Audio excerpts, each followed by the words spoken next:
So one more point, and I think this ties in with these other things, is again the question being what's going to happen in the Novus Ordo after this thing is all over. There is going to be a lot of parishes and dioceses that are going to go belly up after this. Absolutely. They're going to, dioceses, I don't know how any diocese in the United States will not declare bankruptcy after this, because there's no collections for I don't know how many weeks. Yeah. They're still going to send you the letter, but no one's going to put money in the letter. I mean, there might be a few, but then people aren't going to have as much money because some of them are going to... They're all laid off, fired, the plant's closed, everything. Laid off for a few weeks, whatever. You're not going to have that much money to give.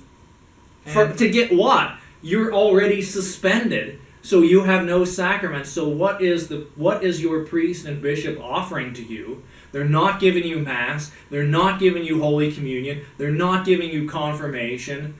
Are they even going to give you confession? No last rites. You can't even go there to pray in a lot of these places. So why should I give you any money? You don't deserve it, and you're not doing anything. You're hiding in a hole. So if you actually want money, get out and do something and act like a brave man. Act like you're trying to make an effort to save souls or to save yourself or to do something good for the world instead of hiding. So I'm not giving money to cowards or people who hide.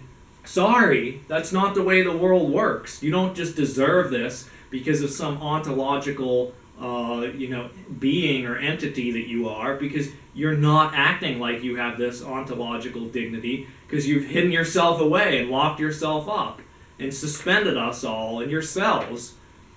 So there's no the parishes and dioceses. A lot of dioceses will declare bankruptcy. Parishes, after this is all over, because so many people are going to fall away. I don't know if I could be, yeah. I don't know if I discussed this with you or other priests or who during the past week or two. So your devout people will come back, and they'll probably be more devout. Your creasters, who knows whether they'll continue to be creasters or just completely lapse, whatever. But all those lukewarm, middle of the road fence sitter people who could go either way after this dispensation and closure. And this idea that's been told to them, it's like, oh yeah, just watch the Mass on TV, it's good enough. Well, why would they ever come back? Because they said oh yeah, you said we could watch Mass on TV, and so I'm still scared of the corona. They'll be perpetually scared of this corona, maybe. That's a really good excuse to stay home. And so maybe they'll never darken the door of a church again. And so you may have just lost all those people. And the situation for parishes, you have one priest assigned to 3 parishes sometimes. It's inevitable that these dioceses were going to close parishes anyway. This is just going to make it more of a reality, just like the money aspect, because maybe they were bringing in money or they were kind of breaking even, but now at this point they're not. Yeah. And so they're going to end up closing certain churches, certain parishes, and the ones that are going to stay open are the Latin Mass. The Latin Mass. Where they have all the young people, whether they're married or unmarried. If they're married, they all have 10, 12 kids, and they come up with their traddy conversion van, and then here comes one kid out of the other. It's like a clown car, as they disembark from this van, and then they go and fill up the whole pew. There's your future. Most of your Novus Ordo parishes are entirely populated by people who are 60 or older, and as we said, those people are already scared to death of this corona, so they're sitting at home right now with the blankets pulled up, and they've got the news on, and they're showing the corpses being drug out of wherever they're dragging the corpses from, and those people will probably never come back, especially since the bishop said you don't need to show up anymore. So you may have just gotten rid of all the Vatican II generation, and they might not come back after this, and who's going to be left? It's the church militant. I mean, the people who are really excited about this thing and are all gung-ho about tradition, and they're fired up and they realize the apostasy that we're living through the apostate bishops. The Pope could be an apostate. It's just many priests are apostates that just don't believe, and this is the time of the laity, as was it Bishop Fulton Sheen said, now is the time for the laity. Well, now this is the laity church because your parish is closed and you're under suspension. So what are you going to do? You got to take charge and pray your rosary at home and start deciding, what am I going to do with my money? Which parish am I going to go to? Well, and it's also a great opportunity for lay people to take a look. Now, I did want to make a clarification here. Just because someone attends a Novus Ordo doesn't make them a bad Catholic. Correct. And that's we're not criticizing the people who No. attend the Novus Ordo. There are a lot of good, faithful Novus Ordo people. Yes. But I know a lot of people, and talking to a lot of people on the internet, the people that do attend the Novus Ordo say, "Man, I wish I had a Latin Mass," or, the women wear a veil and they say, "Well, people look at me like I'm a freak," or like, you get weird looks when you kneel to receive communion. And this could be a great opportunity for you to try to work in your local community to get a Novus Ordo, to get a traditional Latin Mass in your local community. Generate interest, talk to different people, say, "Hey, about that communion rail, what do you guys think?" And maybe work as a lay group to make your parish at least more traditional, so that when there is a priest transferred in, you can request a Latin Mass and say, hey, have you ever heard of the Latin Mass? Have you ever learned the Latin Mass? And if they say, well, sort of, kind of, I always wanted to, then that might be your opportunity to say, hey, if you learn the Latin Mass, I'll learn how to be a server at the Latin Mass.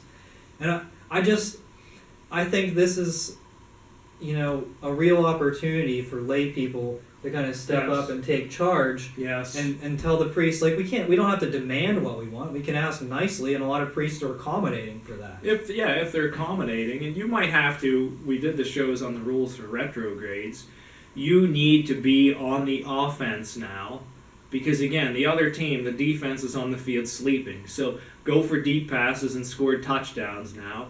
So take the opportunity and band yourselves together in a group and start making, when this thing gets back on the railroad tracks, if it ever does, and these churches reopen, make demands and say, we want you to, maybe there's no money to install an altar rail, but you may say, we are 20 people, and we are going to kneel to receive Holy Communion, and we're going to line up in this rail, even though there's no rail here, and we'll wait until last or whatever, but that's what we're going to do. Or even the first pew of the church pews, you can kneel there and have the priest distribute communion there. That's what I've done in a very small Latin Mass before. It's possible and it works. Yeah, that's the way a lot of places get started before they put the rail back.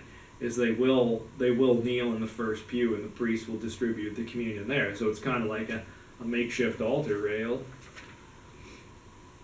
So, do you have anything else? Yeah, I got a couple more points here. I think I led off by saying that the bishops were basically have proven themselves to be useless, low-grade politicians with no supernatural faith. And we see that because when the going gets tough, they cut and run. And wouldn't you think that if there's a pandemic and people are dying, that the number one responsibility of the priest would be to be there with the sacraments to give them last rites and Holy Communion and to comfort the dying. But instead the bishops have said, oh, I want to keep you safe. And the way I'll do that is by never seeing you again and abandoning you, not giving you communion, because I want to keep you safe. And the question is, safe from what? Obviously not eternal damnation, because you're not interested in helping me with that. This was something that was addressed. There's this article that I printed out. It was on some canon law blog, and somebody asked a question. You can put the link. I'll give it to you after the show. You can put the link in the description. The question was asked, can the bishop forbid all public masses? And this canon lawyer said no. The responsibility of the bishop in canon law is to make sure the people have access to the sacraments. And so if you have locked everybody down and put them under a suspension, you've basically just taken your author on a branch and you sawed off the branch and fell off. You, O bishop, have become a schismatic, and you've separated yourself from the Catholic Church. You've effectively resigned your status as diocesan bishop, because there's no people who are getting the sacraments. So you've cut and run. You've raised the banner of Satan, and you've stomped on the crucifix and say, God has no rights. what has rights is the coronavirus has rights, the atheistic government has rights, but God does not need our worship, and we won't give it to him, because they've raised the cult of man and health and the body and the environment, and all this stuff is up here, and God is now pushed way down, that they think that they don't owe him anything.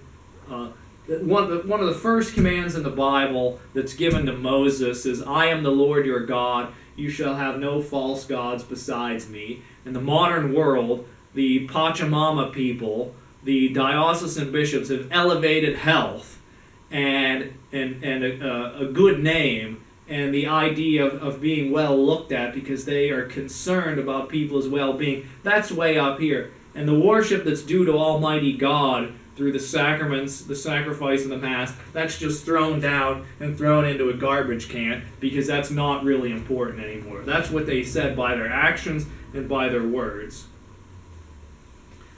Did you have something about seminaries?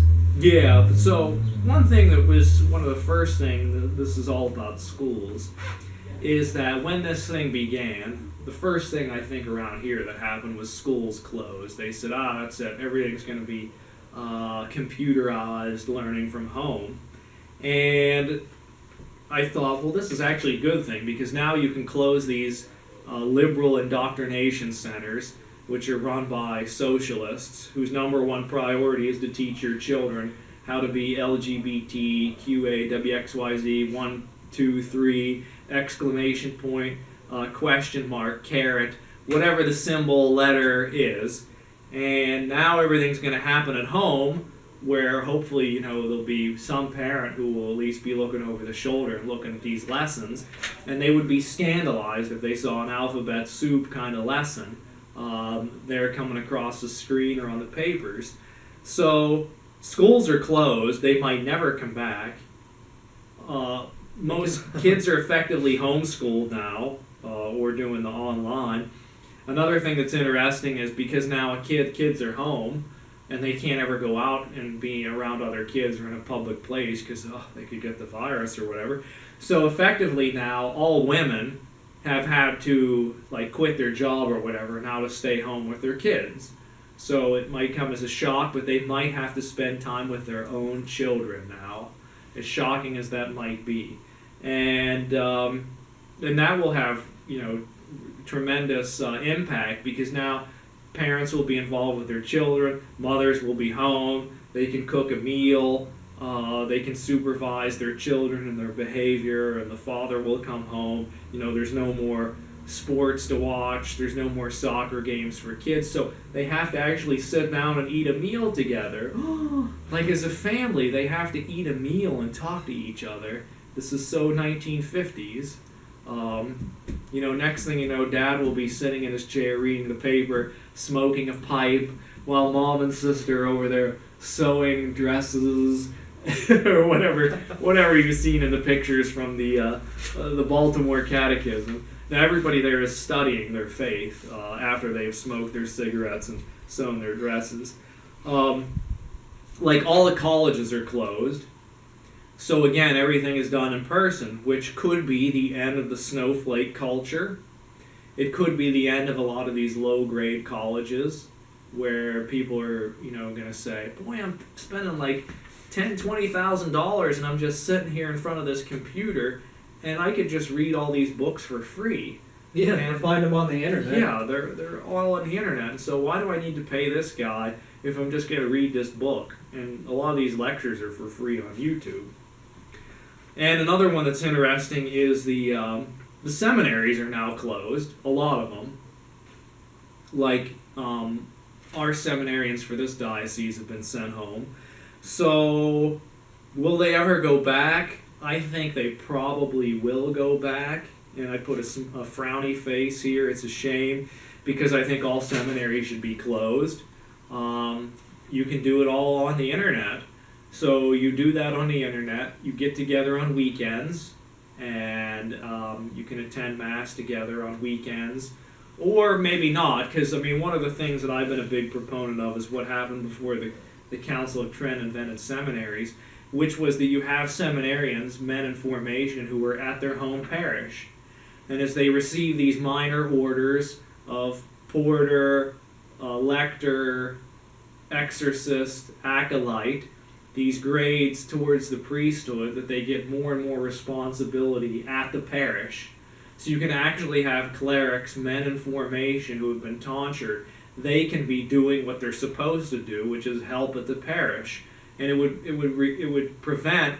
There would be no more necessity for women to be involved there in the sanctuary.